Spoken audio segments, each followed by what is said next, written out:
It's a good flow. Rayon nodded. The Ring of Fire was most effective when combined with physical activities.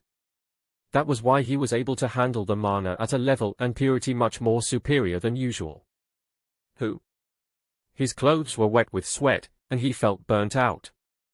However, he couldn't stop himself from smiling from the vitality the Ring of Fire was generating. Rayon. While he was trying to focus more on the bliss of training that stimulated his whole body, Sylvia's head poked out of the window that burst open. Why are you overdoing it from the first day?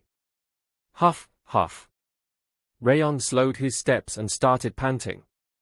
You're sweating so much. That was way too much. It just started. Breathing heavily, he lowered his head. It wasn't a bother. She did well stopping me. Sylvia was correct this time. He was more like a patient, so he would have gotten sick if he kept running, despite the vitality from the Ring of Fire. I still have plenty of time.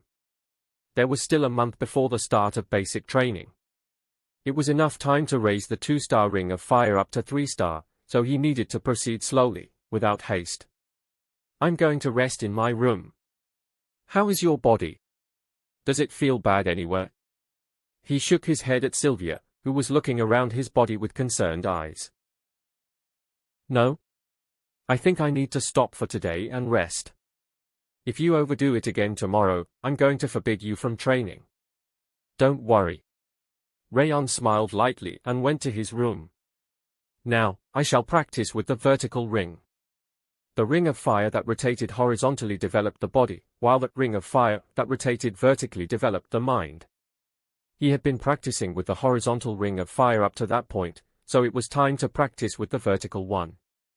Rayon closed his eyes while sitting on the floor. He took in nature's mana with a greater mental focus than when he was running. BZZT. A flimsy shadow started to form next to the 2 rings of fire that were rotating around his heart. Glenn Sieghart left the Lord's Manor and headed to the 5th training ground, alone. Upon entering, he could see the instructors strengthening the yellow ground that hundreds of trainees would use. Greeting my lord. Glenn waved his hand to the instructors' greetings and entered the head instructor's room, located on the periphery of the training ground. There was a rocking chair in the middle of the messy room, and a man was lying on top of it as if he was dead, a straw hat covering his face. Stop pretending to sleep and get up.